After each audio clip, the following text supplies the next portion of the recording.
اگر ہم جدے سے حرم آئیں بالکل نماز پڑھیں، سنتیں بھی پڑھیں، جدہ تو 60-70 کلومیٹر ہے، زمزم بھی بیٹھ کے پیا کریں، زمزم دوسرے پانی میں نہ ڈالیں، بہتر ہے۔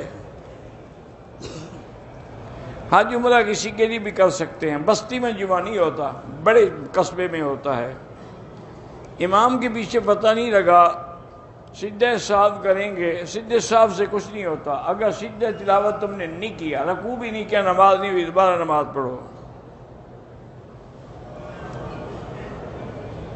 فقیہ کے بارے میں یہی ہے کہ اللہ نے خود حکم دیا فَلْيَتَفَقَّهُوا فِي الدِّينِ، اور اللہ کے نبی نے بھی فرمایا ہے کہ مَن يُرِدِ اللَّهُ بِهِ خَيْرًا، جس سے اللہ بھلائی چاہتے ہیں اس کو دین کی فقہ سمجھ عطا فرماتے ہیں۔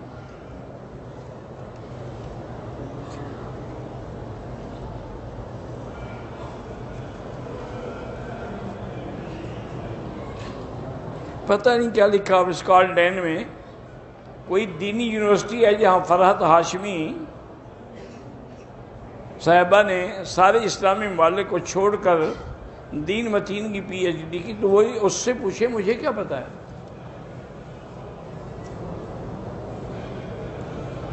فقہ حنفی کو لوگ جو ہے وہ میڈ ان انڈیا کہتے ہیں، امام حنیفہ انڈیا میں تو پیدا ہی نہیں ہوئے، کہتے ہیں تو غلط کہتے ہیں۔ حضرت امام ابو حنیفہ تو بغداد میں پیدا ہوئے، بغداد میں فوت ہوئے، وہ تو تابعی ہیں، اللہ کے بندے خیال کیا کرو۔ مردوں کو بھی ثواب پہنچتا ہے، مسجد کا بھی، نلکے کا بھی، قرآن پڑھ کے پہنچا وہ بھی پہنچتا ہے۔ بچی 10 سال کی ہے، ذہن کمزور ہے تو یا قوی یا متین پڑھ کے دعا کیا کرے، عمر 13 سال ہے بول نہیں سکتی تو رب اشرح لی پڑھ کے اس کو پلایا کریں۔ نفلی دعا بھی کسی کے لیے کر سکتے ہیں، اگر کسی بندے کو نماز نہیں آتی تو کسی سے سیکھ لے، جب تک نہیں سیکھ سکتا کسی کے ساتھ کھڑا اسی طرح کرتا رہے۔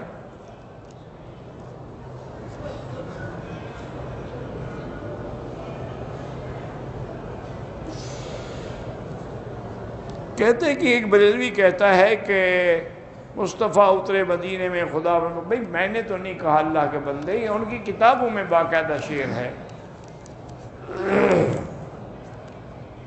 جو مستوی تھا عرش پہ خدا ہو کر اتر پڑا ہے مدینے میں مصطفیٰ ہو کر، یہ میں نے تو نہیں کہا، انہوں نے کہا ہے، وہ جانے ان کا کام جانے۔ اب پتہ نہیں اللہ تو عرش سے بھی نیچے آ گیا، باقی کام کون کرے گا؟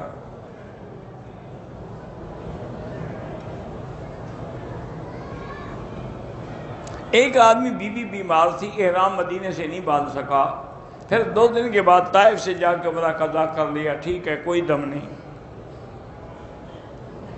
سفر سے واپس آئیں تو بالکل جب گھر پہنچے نماز پوری پڑھیں گے، نمازی کے سامنے بالکل نہ گزریں۔ موبائل پہ تصویریں اور ویڈیو بنانا بغیر کسی ضرورت کے وہ ناجائز ہے۔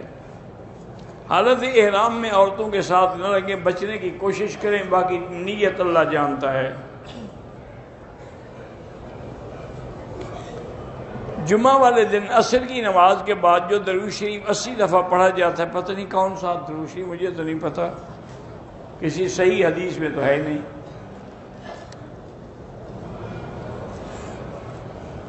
آئس کریم حالت احرام میں کھا لیں، اگر خوشبو ہے تو نہ کھائیں۔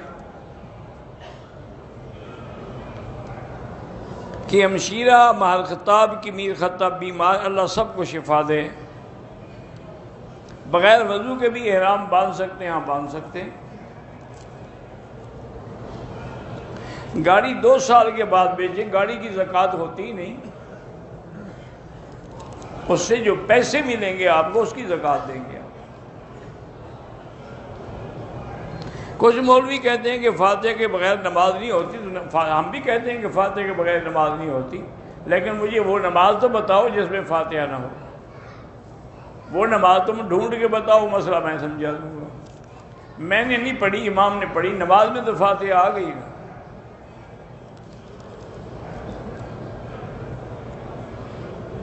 مسجد عائشہ سے عبداللہ ابن زبیر عبداللہ ابن عمر بھی عمرہ کرتے رہے، یہ بلوغ المرام میں بھی ہے اور کتابوں میں بھی ہے۔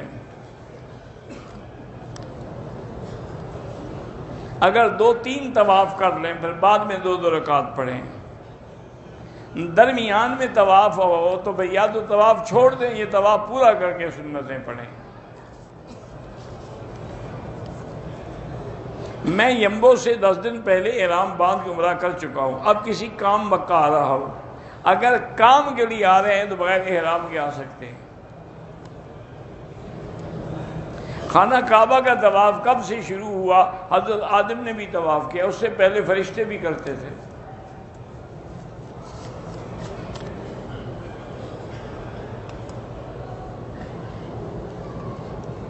بہرحال ایک عورت فوت ہو گئی، محلے والے نے کہا شیعہ تھی، کسی نے کہا سنی تھی، ہو گیا جو ہو گیا، اللہ کو تو پتہ ہے نا سنی تھی یا شیعہ تھی۔ عمرے کے بعد بال کٹوانے جو ہیں وہ حدود حرم میں ہیں، باہر کٹاؤ گے دم پڑ جائے گی۔ دم والے بکرے جو ہیں ہم اسکان بن لادن میں دے سکتے، وہ حدود حرم سے باہر ہے تو نہیں دے سکتے۔ بہنوئی اور بہن کے ساتھ حج پہ آ سکتی ہیں۔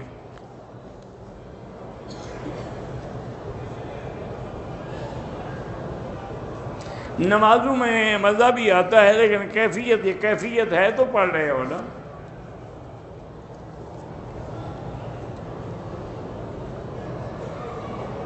اللہم اغفر لی فاختر لی، یہ بھی دعا ہے ایک استخارہ کے لیے، لیکن اصل دعا مبارک وہی ہے، استخیرک بعلمک واستقدرک بقدرتک۔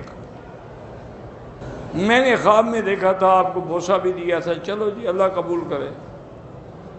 نماز پڑھتے ہوئے سجدے والی جگہ پہ نظر رکھیں۔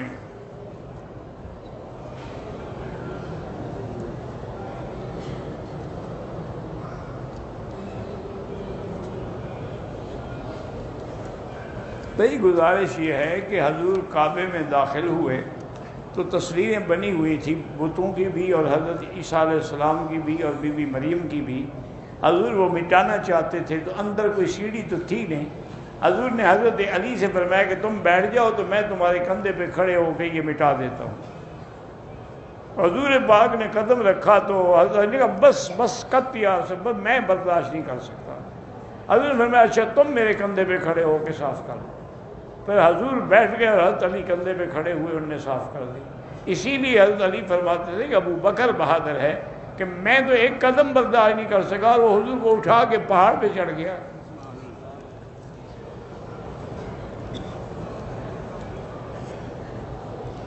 میں نے خواب دیکھا، اچھا خواب ہے، ٹھیک ہے، کیوں بتانے کی کیا ضرورت ہے؟